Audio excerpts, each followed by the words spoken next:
I was in the middle of folding the last of the dinner napkins, the ivory ones with the tiny embroidered holly leaves along the edges, the ones my mother had given me the Christmas before she passed, when my phone rang.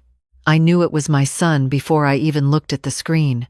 A mother always knows. "Hey, Mom." Daniel's voice had that particular brightness to it, the kind that isn't really brightness at all, the kind that means he is about to say something he has already decided and is not asking my opinion about. "Hey, sweetheart." I set down the napkins and sat at the kitchen table. Outside, the first real cold front of December had finally arrived. The oak tree in my backyard had dropped the last of its leaves overnight, and they were scattered across the yard in long copper drifts. I had been planning to rake them after dinner. I had been planning a lot of things. "So listen," he said. "Diane and I have been talking. Diane is my daughter-in-law. She is a project manager at a consulting firm downtown, and she manages everything: her team, her schedule, her household, and, increasingly, my son. We've been thinking about Christmas this year," Daniel continued, "and we really want it to be special, like, really special. We've been working so hard, both of us, and we just feel like we need something elevated, something memorable." I waited. I have learned, in 64 years of living, that when someone uses the word elevated about a holiday dinner, they are not talking about the food. "We found this place," he said. "Hartwell's. You know it? Up on Ridgemont Avenue? They do this whole Prix Fix Christmas Eve experience. 7 courses. They do tableside everything. Diane already looked into it, and it's incredible, Mom. The chef trained in France." "That sounds lovely," I said.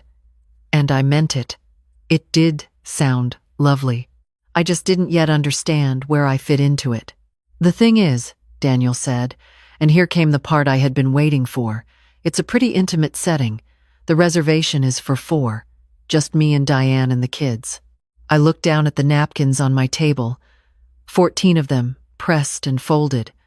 I had ironed every single one that morning. "We just feel like the kids are old enough now to really appreciate something like this," he said. "And you know how it gets at your place, Mom. It's a lot. It's a lot of food, and it's loud, and Diane's been really stressed, and we just want something calm and curated this year." Curated. He used the word curated about Christmas dinner.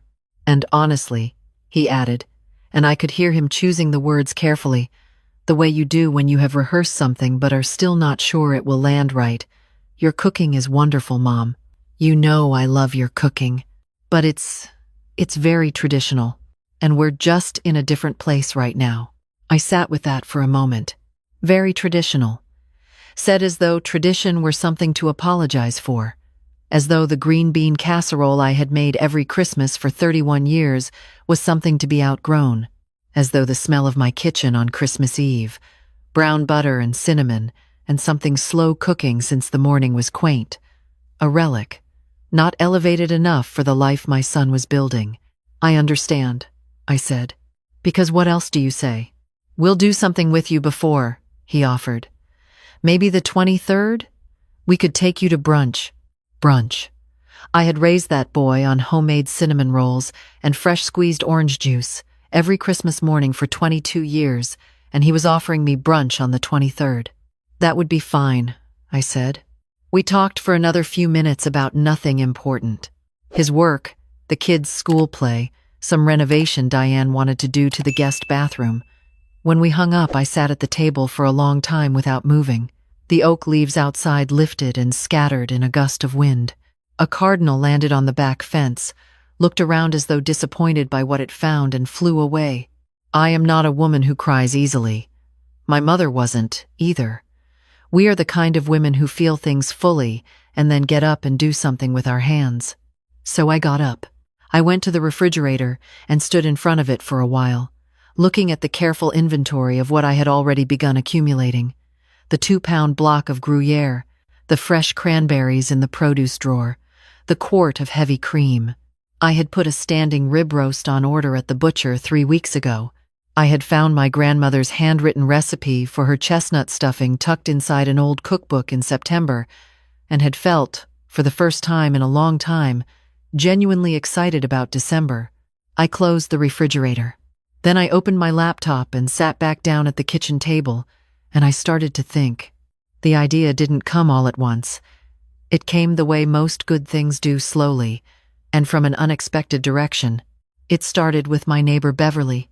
Beverly is 71, widowed 3 years ago, and her daughter lives in Portland and calls when she remembers to. I have watched Beverly spend the last 2 Christmases alone. She tells me it doesn't bother her. Beverly is a terrible liar. Then I thought about the young man who had moved in 4 houses down in the fall, Kevin, 26, a first-year resident at the hospital, working the kind of hours that don't leave room for plane tickets home to his family in Minnesota. I had brought him a pot of soup when he first moved in, and he had looked at me with such naked gratitude that I had almost cried on his doorstep. Then I thought about the ESL class I volunteer with at the community center on Tuesday mornings. Half of those students' recent arrivals, most of them had never had an American Christmas. Some of them had been asking questions about it for weeks. Then I thought about what my husband, Robert, used to say every year when I would start to stress about having enough chairs. He used to say, "There is always room for one more. There is always enough." Robert has been gone for 6 years, but I could still hear him saying it. I picked up my phone and I called Beverly first. "I'm doing Christmas Eve dinner at my house," I told her. "Real dinner, everything. I want you there." There was a pause. "Oh, you don't have to." "I know I don't have to. I want to." 6 o'clock. "Bring that rum cake you made last year." She laughed, a little shakily. "Okay," she said. "Okay, yes." Then I called Kevin.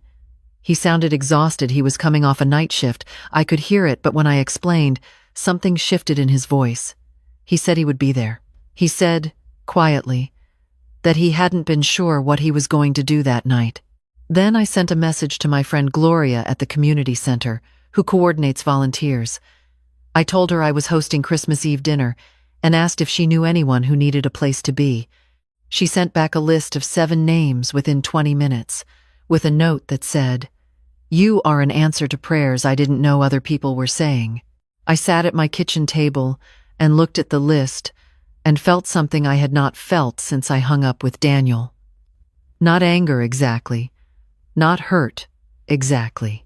Something quieter and more useful than either of those things. Purpose. I called the butcher and changed my order. In the days that followed, my house became something it had always been, but somehow more so. I made lists. I revised lists. I moved furniture. I found 2 folding tables in the garage that Robert had used for his woodworking, and I set them up end to end in the dining room and covered them with every tablecloth I owned. None of them matched. The effect was, I thought, exactly right. Beverly came over 3 days before Christmas, and we spent an afternoon in my kitchen together, the way women of a certain generation do, standing side by side at the counter, not always talking, the radio on low, hands busy.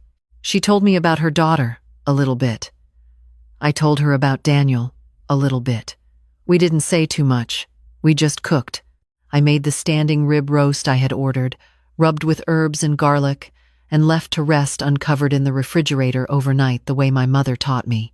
I made my grandmother's chestnut stuffing, following her handwriting so carefully it felt like a conversation across 50 years.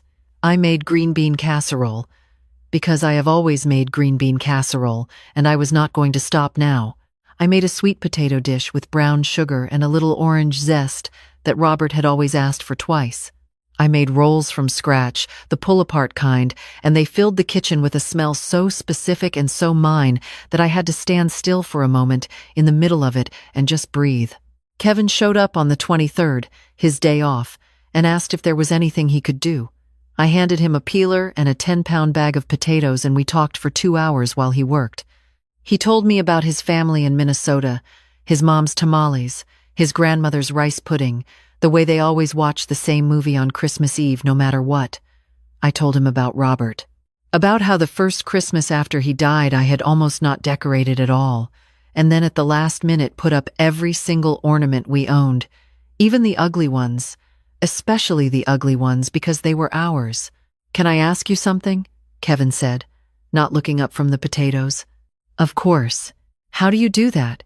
Keep going, I mean. Making all of this effort for people. I thought about it honestly. I think, I said, that effort is how I tell people they matter. It's the only language I've ever really been fluent in. He was quiet for a moment.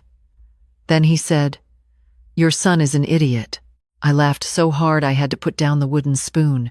Christmas Eve arrived cold and clear, the sky that particular deep blue it gets when the temperature drops below 30 and everything goes still.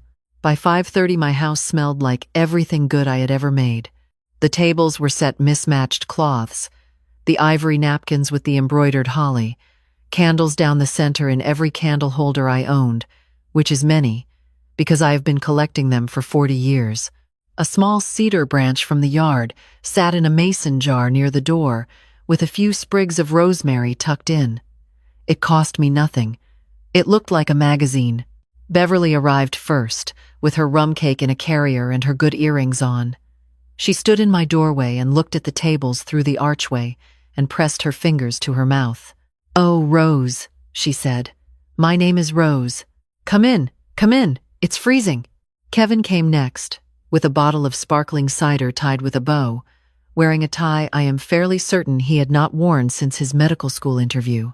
Behind him came Gloria from the community center, and with her came 3 of the students from our ESL class, a young woman named Amara from Senegal, a middle-aged man named Tomas from Guatemala, and a quiet grandmother named Mrs. Fan, who spoke almost no English, but had brought a container of something that smelled extraordinary and kept gesturing toward my oven until I understood she wanted to warm it. 2 more people arrived after that, a pair of sisters, in their 80s, who lived in the assisted living facility 3 blocks away. Gloria had mentioned them. Their names were Helen and Dorothy, and they had not been to a home-cooked Christmas dinner since their mother was alive, which was, by my estimate, well over a decade ago. Dorothy held my hand for a long moment when she walked in and said, "This is very kind. You don't know." We were 12 at the table. I stood at the head and looked at all of them, Beverly in her good earrings, Kevin in his interview tie, Mrs. Fan patting Dorothy's hand, Amara holding up her phone to take a picture of the centerpiece, Helen examining my grandmother's silver gravy boat with something close to reverence, and I thought, this is a table. This is what a table is for. We ate for 2 hours. We were loud, in the way that tables full of people who are genuinely glad to be somewhere are loud. Mrs. Fan's dish turned out to be a kind of spiced rice with fragrant herbs that disappeared before anything else. Amara told us about Christmas in Dakar. Tomas told a story about his daughter's first school play that had us all laughing. Helen and Dorothy argued affectionately about whether their mother's pie crust had used lard or butter, a debate that had apparently been ongoing for 60 years, with no resolution in sight. Kevin ate 3 plates of food. He announced this himself, without embarrassment, and everyone applauded. I had not laughed that much in a very long time. It was somewhere between the clearing of the main course and the arrival of dessert Beverly's rum cake, my pecan pie, a store-bought thing Kevin had grabbed last minute that no one held against him when my phone lit up on the kitchen counter. Danielle. I looked at it for a moment. Then I excused myself quietly and went to the kitchen. "Mom." His voice was different from the last call. The rehearsed brightness was entirely gone. "Mom, I need your help." I leaned against the counter. Through the doorway I could see my table, the candles, the mismatched cloths, the 12 people I had gathered, Beverly refilling Helen's water glass, Mrs. Fan showing Amara something on her phone. "What happened?" I asked. The story came out in pieces. Hartwell's had called that afternoon a kitchen emergency, something with the ventilation system. They were closing for the night and offering refunds or a reschedule. Daniel had called 3 other restaurants. Fully booked. All of them it was Christmas Eve. He had tried to order from the upscale delivery service Diane used for dinner parties, and they had a 4-hour wait. The kids were hungry and disappointed. Diane was, in Daniel's words, not handling it well. They had driven past 2 fast food places that were closed. I mean, I know it's late, but is there any chance? He stopped. I could hear in the background my grandson asking about food and my granddaughter saying she was cold. I love my grandchildren. I want to be very clear about that. I love them without condition or limit, the way you love people who are partly made of your own life. But I also thought about what Daniel had said to me. Curated, elevated, very traditional, brunch on the 23rd. And I thought about the 12 people in my dining room, the tables I had set, and the food I had made, and the 14 iron napkins and Kevin in his interview tie, and Dorothy's hand holding mine at the door. Daniel, I said, keeping my voice even. I'm so sorry about the restaurant. That's awful. And I know you were looking forward to it. Mom, is there? Do you have? I have a full table tonight, I said. I hosted Christmas Eve dinner here. A pause. What? I have 12 guests. We're in the middle of dessert. The silence stretched out longer than was comfortable. Oh, he said finally. You should try calling the Morettis on the corner, I said. I think they do a big family Christmas Eve. They might have room. Or there's the diner on 5th. I believe they stay open. Mom, He stopped again. I didn't know you were doing this. No, I said gently. You didn't. Another pause. And then he said quietly, Did you have room for us? I looked out my kitchen window at the dark yard. The oak tree stood bare against the cold sky. The cardinal was long gone. I always have room for you, I said. That will never change. But I made plans tonight for people who needed a place to be. I didn't know until very recently that you might be in that category. He didn't say anything. Come on the 26th, I said. I'll have leftovers enough to feed everyone twice over, and I'll make the cinnamon rolls Christmas morning if you want to bring the kids. But tonight, sweetheart, tonight I have a table full of people I invited, and they're waiting for me. I could hear him breathing. Okay, he said. It was a very small word. Merry Christmas, Daniel. Merry Christmas, Mom. I hung up and stood in the kitchen for just a moment, my hand still on the phone. Then I picked up the pecan pie and went back to my table. Helen asked me, later, while we were washing up, she had insisted on helping, she and Dorothy both, and I had learned not to argue with women in their 80s about doing dishes. Helen asked me how I had thought to do this. I had a free evening, I said, which was true in its way. She handed me a wet plate to dry. My husband used to say, she said, that the people who set the best tables are the ones who've been turned away from a few themselves. I thought about that. He sounds like he was a wise man. He was a stubborn man who got wiser as he got older. She smiled at the window. Most of them do, if you wait long enough. The last guest left at 10:30. Kevin was the final one out. He stood on my porch in the cold for an extra few minutes, and before he left, he said, I'm going to call my mom tonight. I haven't called her enough this year. She'll be glad to hear from you, I said. Thank you for this, Rose. Really, I mean it. I watched him walk down the driveway, and I stood in the open doorway for a moment longer than necessary, breathing in the cold air, looking at my street quiet under the December stars. My kitchen was a comfortable mess. My tables needed clearing. I had 4 containers of leftovers to sort, and 2 tablecloths to wash, and a gravy boat to hand-dry carefully because it had been my grandmother's. I went back inside. I have been the person who cooked the Christmas dinner in this family for 31 years. I learned from my mother, who learned from hers. What I make is not 7 courses. It does not have tableside anything. No one trained in France to teach me how to make a standing rib roast or pull apart rolls or a green bean casserole that people go quiet over in a certain way. What I make is mine. What I make carries the weight of every person I have loved and fed and gathered. It carries Robert and my mother. And the first Christmas I cooked on my own as a young woman, so nervous, I burned the first batch of rolls and cried a little and made another batch. It carries every mismatched napkin and every odd candle holder and every table that was too small for all the chairs we kept adding. You cannot get that from a Prix Fixe menu. You cannot train for it in France. My son is not a bad person. He is a person who got confused for a while about what sophisticated means, about what elevated means, about what it means for something to be worth doing. I think, on Christmas Eve, alone in a closed restaurant parking lot with two hungry kids in the back seat, he may have begun to understand. We had a quiet morning on the 26th. I made the cinnamon rolls. The kids ate 4 each. My granddaughter found the box of ornaments I keep on the high shelf, and we put them all on the small tree in the living room, the ugly ones and the beautiful ones together, which is the only way I have ever done it. Daniel stood in my kitchen doorway at one point while I was warming the leftovers, and watched me in a way that felt like he was paying attention to something he had not thought to pay attention to before. He didn't say anything. Neither did I. But before they left, he hugged me longer than usual.